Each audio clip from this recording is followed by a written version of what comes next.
Welcome to the Guardians of Hope podcast, where we bring together parents, nonprofits, and legal experts dedicated to positively impacting children's lives. I'm Cynthia, your host. Before we begin, it's important to note that this content should not be used as legal advice. The purpose of this podcast is to inform and unite, so please seek advice from your attorney or your therapist to address your specific needs. The thoughts and opinions of my guests are not necessarily my own. This is a platform for sharing. For my fifth episode, I wanted to focus on a topic that I struggle with. It's burnout. Anyone can get burned out if they don't set boundaries for work or other responsibilities. But when you're a parent and you have so many responsibilities, how do you do that? My next guest, Anna Vega, is a family coach and helps families with parenting and mindfulness. Anna, welcome to the podcast. Why don't you tell me about yourself and your work? Yes, hi Cynthia. Thank you for having me. So, I'll tell you about myself. I became parenting coach right after my son was born. I was reading every book you can read about child psychology and brain development because I didn't have a very good childhood. So, I wanted to make sure I gave my son a very good childhood in a emotional way. So I became my friend's informal parenting coach, and I always had the answer somehow.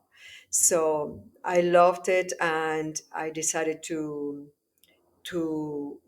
become a professional parenting coach, and I got a certificate from Yale, and also trained on mindful parenting. And then I started, having clients locally, and then I started, my website and having clients, group coaching, following my program. My program basically is a combination of nobody's doing this at all. Nobody's doing this is a combination of mindful parenting and what you could be calling positive parenting. But positive parenting cannot be applied if parents are stressed out because when you are stressed out or burnt out, you tend to overreact. When you overreact, you're like on a trance and you cannot use the tools of positive parenting. You just lose control.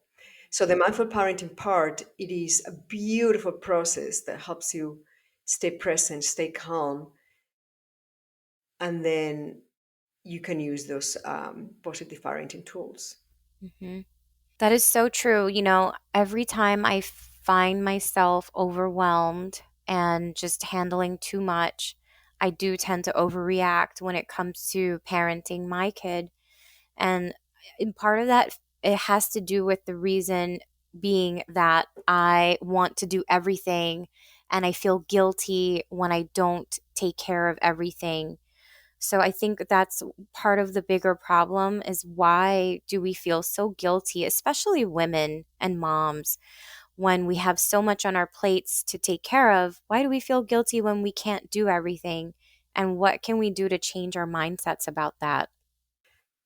So, guilt, for example, has to do with the stories we have in our minds. That's why mindfulness is so important. The stories that are going on our minds, those stories have been put in there by either our families or society or our culture. Families maybe because they made us feel one way or another, verbally or non-verbally, that we were being selfish, that we were being, especially as girls, we're expected to be even more generous, more patient than boys. That's how it is. And also the culture expects mothers to be sacrifice every single thing, sacrifice their life, give up their whole lives and energy and time for their children. So when you the stories in your mind, don't you cannot live up to those expectations, then you feel guilty And it's okay to feel guilty about things, right? It's a healthy emotion, but when it's just out of control is when it can create burnout. And burnout also is created by the expectations we have of our children. We have also these expectations of how they should behave, how when they should listen, how they should, who they should be. You know, that is what creates also the burnout and the stress. Hmm. So, what do we do to change our mindsets about this, Anna? Okay, so stress comes mostly from, this is part of mindful parenting, because it's mindfulness, that when we do not accept the reality, let's say, like in, no, you're in New York, you want to grab the subway, and then you run down the stairs and you almost get to the, go inside the train, and then the doors closed, and what do people do? Oh no, Hmm. right? No. And then you look at, Right. maybe, a bus, and you look at the bus driver's neck and back of the head, like, oh yeah, that person looks bad, must be enjoying, doing this, all these stories, right? So we are not accepting the reality. The reality is the doors closed, you missed the bus. So when you do that, then you cannot think to find a solution. So you just have to accept what happened. It's true, it happened, so what are you going to do? And then you have to think of a solution. Okay, do I wait for the next train? Do I take a taxi? Do I, there are other ways to, I mean, you have to find a solution. Hmm. So the stress comes from not accepting the reality.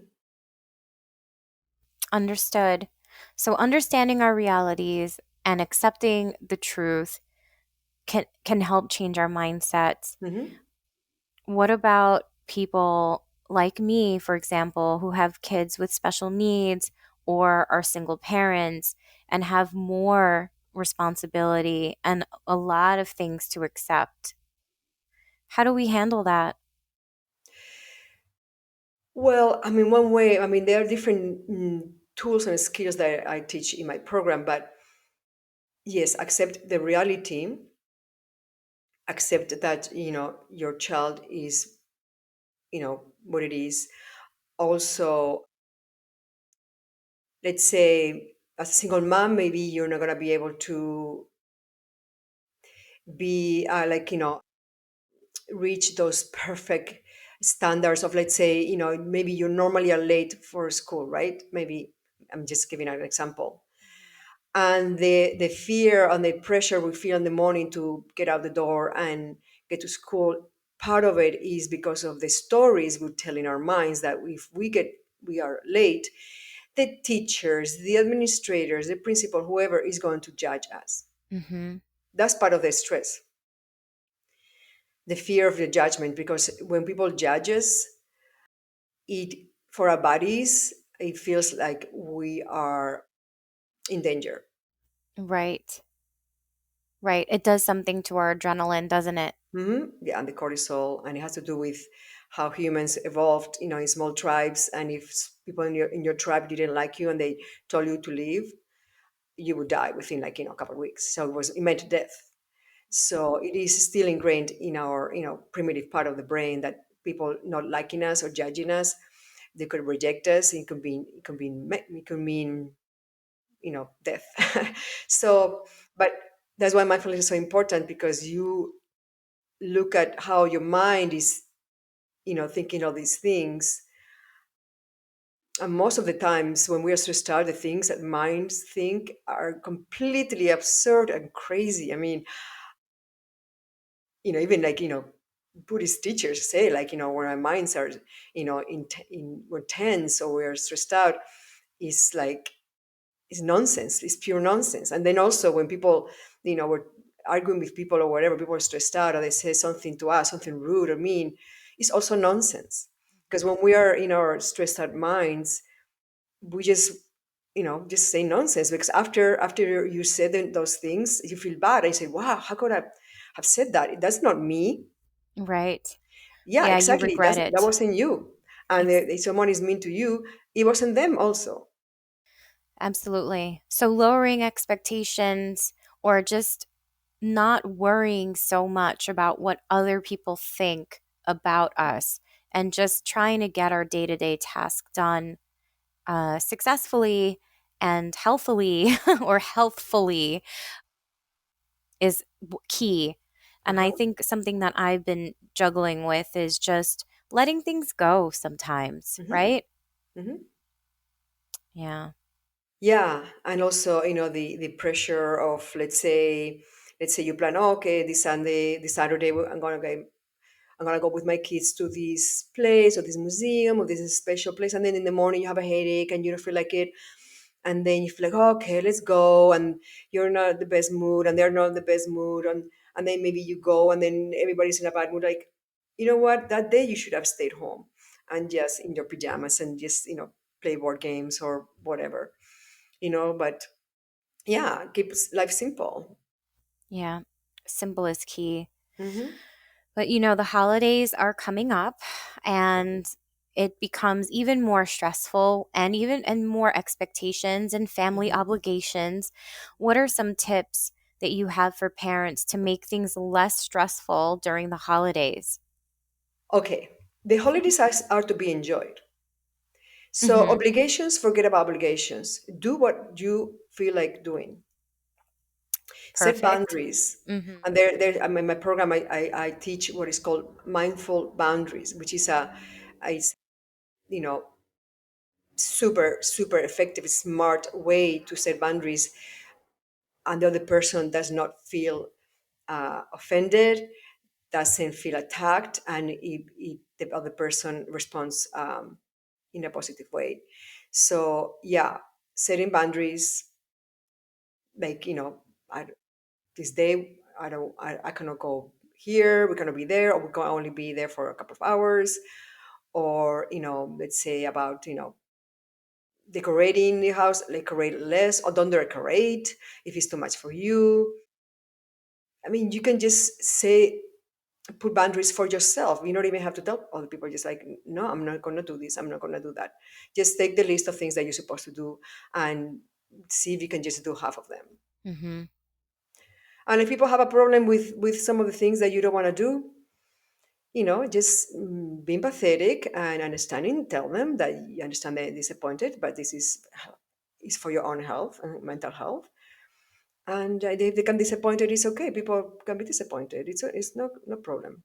Right. It's not the end of the world if we disappoint a few people. No. I think that's the important thing. You talk about your program, Anna. Can you describe what your program is and the Parents with Superpowers Academy? Hmm. Yes. So it's different superpowers. Parents feel so, they don't feel like they have a lot of power because they don't have the right tools. It's like, maybe you want to dig a hole on the ground, and you, instead of using like a shovel made of iron, you're using a shovel made of rubber. It's like, you need the right tools for your children to be eager to collaborate and happy to listen. And one of the reasons children do not listen is because of resentment that has been built up. And also part of it also is because a natural human instinct that is called counter will, that is to resist when we are coerced, resist to do something when we feel coerced. And if parents are overreacting, parents are yelling or snapping or being impatient, that is going to push the child to be more resisting, resist more the parents' influence or instructions or whatever it is. So that's why the number one superpower is mindfulness, because with that, you don't use your temper, you don't overreact, and your child feels safe. And if your child feels safe, they will want to please you. They will want to listen to you. They will want to. You will be the leader. You will be like this, their favorite leader. Like, and parents are like orchestra conductors. So if you sometimes overreact or are impatient or snappy, whatever, your children are the instruments. How do you think they're going to play? What kind of music are they going to play? That's such a good example. Yes. Yeah. So the number one superpower is being able to, be a conductor that is playing, soft, loving, patient music. And then your children will feel safe, not resentful, and they wouldn't feel the need to resist you, your authority. They will be actually, eager to follow your guidance. Is never going to be 100% because that's not doesn't exist. We cannot expect of ourselves 100% perfection either. But yeah, that's the number one superpower. And then there are other tools, superpowers that I use that are extremely easy to use and extremely effective. I can give you like one example. Okay, so let's say, let me give you two examples. Like one is self persuasion. When a person decides the rules of something or how they're going to do something, when they are the ones deciding it, even put it in writing, they are more likely to follow that. So let's say you want your children to a plan for the mornings to get ready. You have them, you sit with them, say, okay, let's make a plan. What are we going to do the first thing after you wake up? Okay, we're going to do this, we're going to do, they let them choose the order. And then later, you stop being the bad cop. You're like, well, you decide, the list, that you made here says that you should do this and do that. And because they chose it, they are more willing to follow, which is their rules. And then another one is people think, forever have thought that by criticizing, let's say a child that's not doing homework, and say, oh, you don't do homework, what are you doing? And it's time, you said you were going to do it at 5, you're not doing it. And that is a recipe for disaster. That's, if you want your child to hate homework, that's what you do. But if you want your child to be basically addicted to homework as much as the video games they're playing, you do what video games do, which is every little win. Let's say your child does only 10 minutes of homework, you celebrate that big time.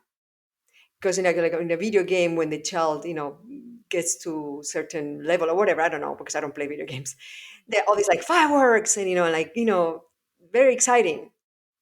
So if you do that every time your child does only just 5 minutes, 10 minutes of homework, and you do that like a party, like I call it the party hat. You put the party hat on and you celebrate, and there are different things that you say, very simple, that you do.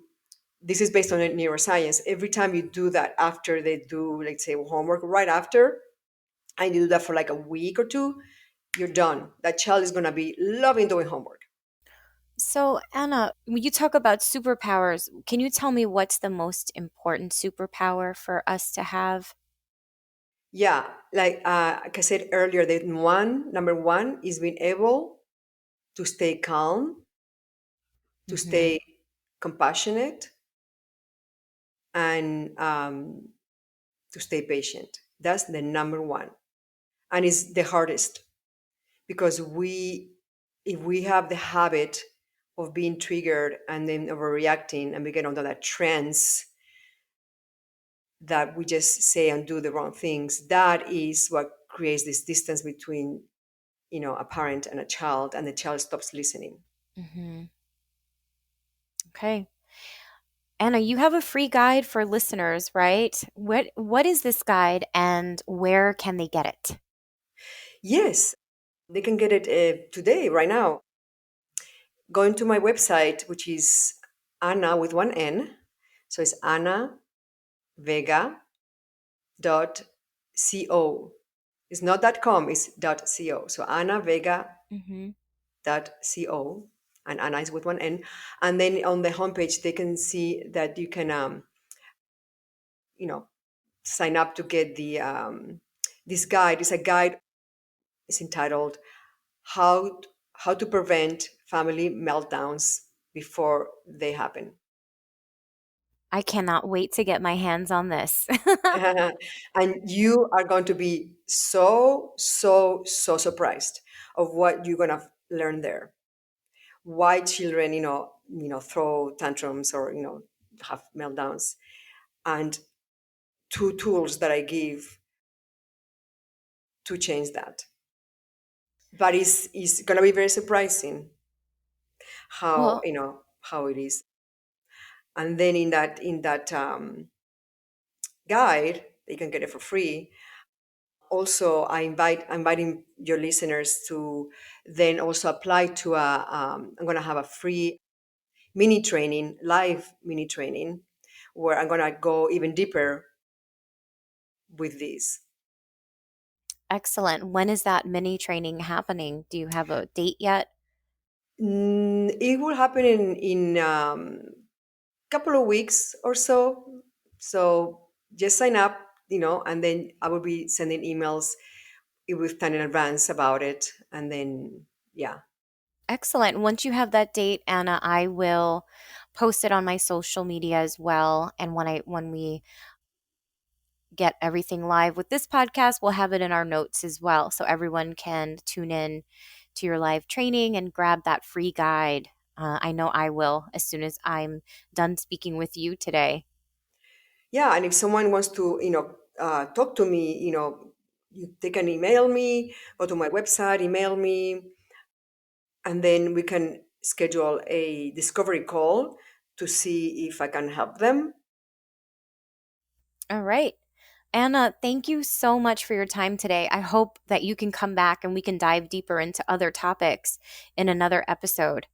Yes, I would love to do that and tell you all kinds of stories of how I have failed as a parent too. you know.